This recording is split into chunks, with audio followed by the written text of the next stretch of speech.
Welcome to the first hearing of the Subcommittee on Healthcare and Financial Services for the 118th Congress.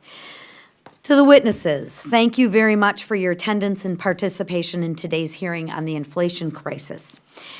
I think it is most important to understand how we got here so we don't make the same mistakes going forward and we can do better going forward.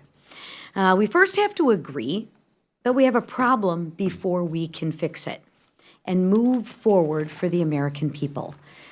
When the pandemic began in March of 2020, Congress and federal agencies took quick action to deliver financial relief to the American people. Congress quickly enacted a series of 5 laws providing over $3.1 trillion in federal funds to mitigate the economic and public health impact of the COVID-19 pandemic. President Trump's pro-growth and pro-worker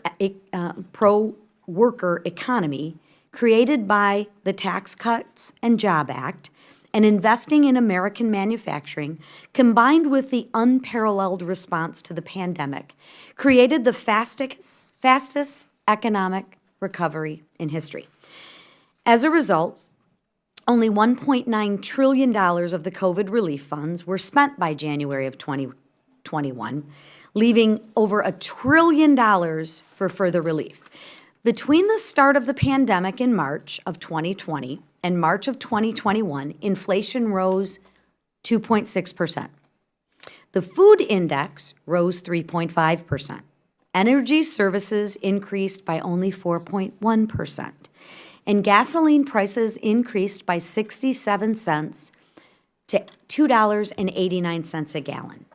Instead of allowing these policies to continue supplementing the successful economic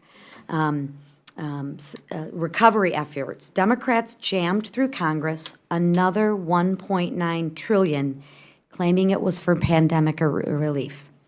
I want to remind everyone that we still had at that time $1 trillion left over from the relief packages that we hadn't spent yet. And the definition of inflation is too many dollars chasing too few goods.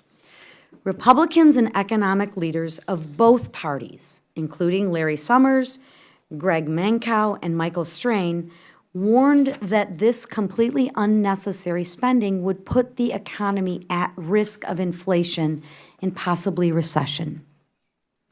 Congressional Democrats simply did not listen to the experts.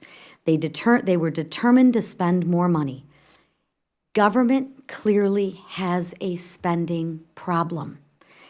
Then exactly what Republicans and economic experts predicted actually happened. In 2020, inflation rose to a 40-year high. The price of groceries went through the roof, gas prices soared, and retirement accounts plummeted.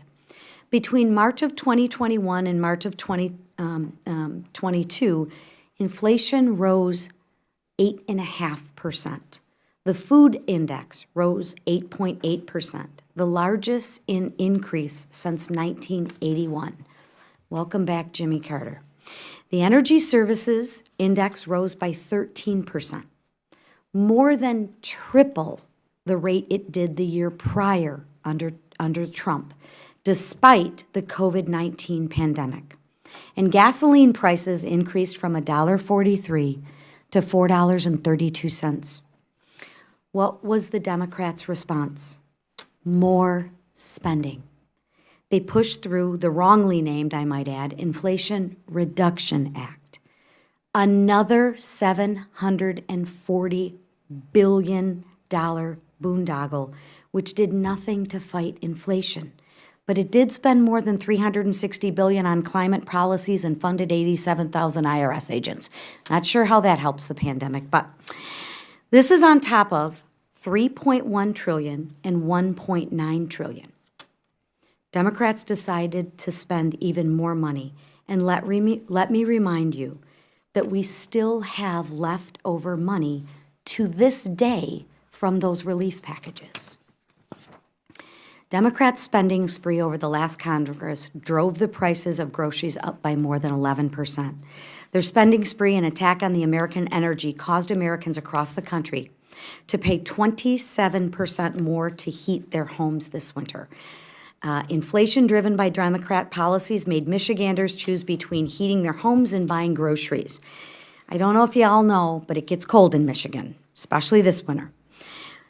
Then what was President Biden's solution to the skyrocketing energy inflation? He told Americans to buy expensive electric vehicles. Now, mind you, in Michigan, we didn't have the infrastructure, the charging station, nor the money to buy these electric vehicles. But President Biden's let them eat cake response illustrates just how little he and congressional Democrats care about the impact of their reckless spending policies have had on working Americans. This committee stood on the sidelines for too long while Americans across the country were feeling the pressure of inflation brought on by the Biden administration and congressional Democrats. Today, we hear from experts to better understand how inflation could have been prevented and what this administration and Congress must do to address it. I thank you and look forward to your testimony. I yield now